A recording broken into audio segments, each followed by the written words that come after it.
This is a dramatic presentation, a tribute to him on his birth, November 12th, 1817. Baha'u'llah, you light up my life. I dedicate my monologue to him. You called me, and I chose you. Baha'u'llah, I am so proud of being one of your 6 million devotees of your religion. It is so global in 233 countries of the world, and youngest of the world's religions of over 165 years.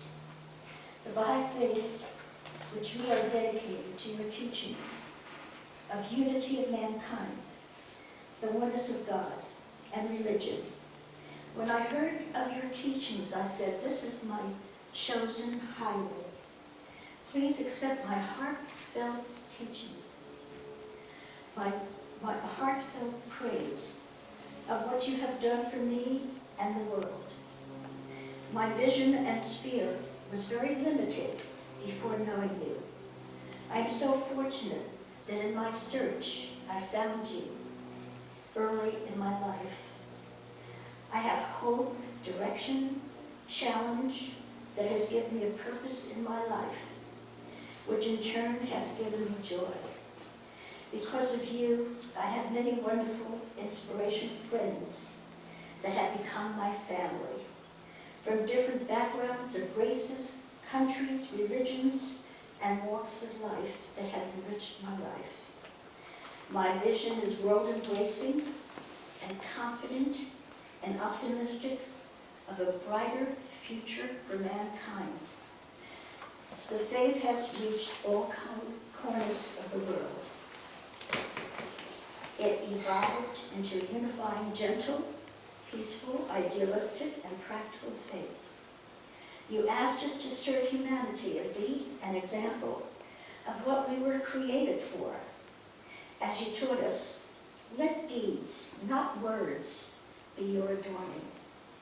Work done in the spirit of service is equivalent in worshiping God. I and our dear friends in our community are being service to the local community. Your devotees are working hard all over the world, especially the poor and underdeveloped countries, opening up schools, clinics, vocational institutes for women. I am fascinated by you and your teachings were progressive, more prophetic in the middle of the 1800s. Your teachings were so revolutionary at a time of patriotic nationalism, imperialism, oppressive colonialism, and the time of the end of slavery. Your devotees consider you our divine physician, knowing the illness that had plaguing mankind and giving God's prescription for healing. Your explicit teachings of the equality of men and women, universal education, science and religion go hand in hand, independent investigation of truth, teachings for renewal of civilization and its institutions into fruition in its appropriate time. Unity of the races, so advanced for your time. Thank you for your beautiful prayers, providing us for our needs in communing with God and nourishing your souls, our souls. Your teachings of the afterlife have brought us much comfort and strength in answering many mysteries that were left unanswered in the past.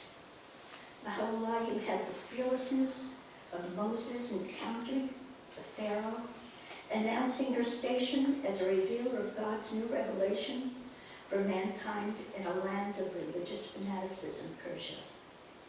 I give you praise for your sacrifice. You're a man of wealth and noble birth. In the mid of 1800s, you gave up this comfort and security for a life of persecution and deprivation in Persia. You were in harm's way as a young man because of your God-given mission. You were a threat to the fanatical, corrupt government, fanatical religious leaders who wanted to destroy you. This is a common repetition and beginning of history of religion. Instead of receiving the holy personage with a glorious message and rejoicing and accepting the betterment of mankind, there is persecution and fury by clergy and government.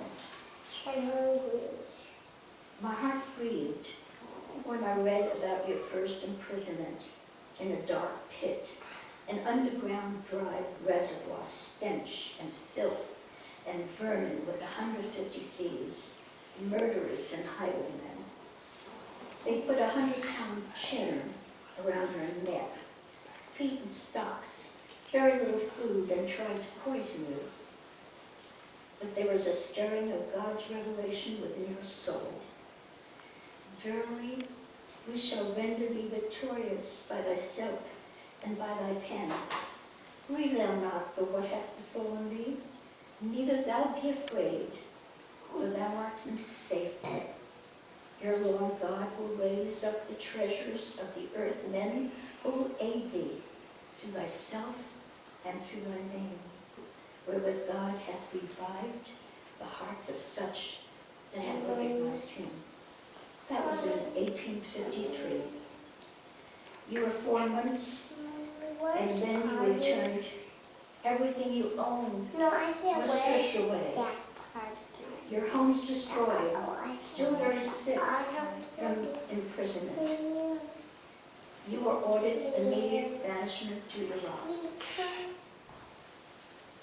The ambassador from Russia invited you to leave Persia and live in comfort in Russia. You declined. You had a mission to fulfill.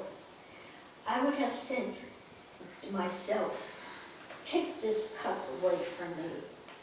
What a sacrifice of your life for your glorious message to mankind. Imprisoned, tortured, exiled from Persia, Iraq, Turkey, and finally to Palestine, which is now called Israel. You suffered hardships each day.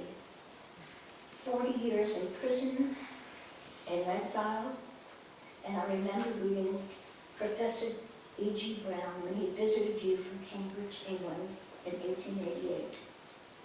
He recognized your divine presence. He said, the face of him on whom I seem to read one's very soul, power and authority sent on an ample brow. No need to ask in whose presence I stood as I held myself before one who was the object of the ocean of love, which kings and might, envy and emperors sorrowful in vain. You desired but the good of the world and the happiness of the nations, yet redeem us, stirrer of strife and sedition, worthy of bondage and banishment, that all kings should become one faith and men as brothers, that the bonds of affection and unity between the sons of men should be strengthened, that diversity of religion should cease, and differences of race annulled. What harm is there in this?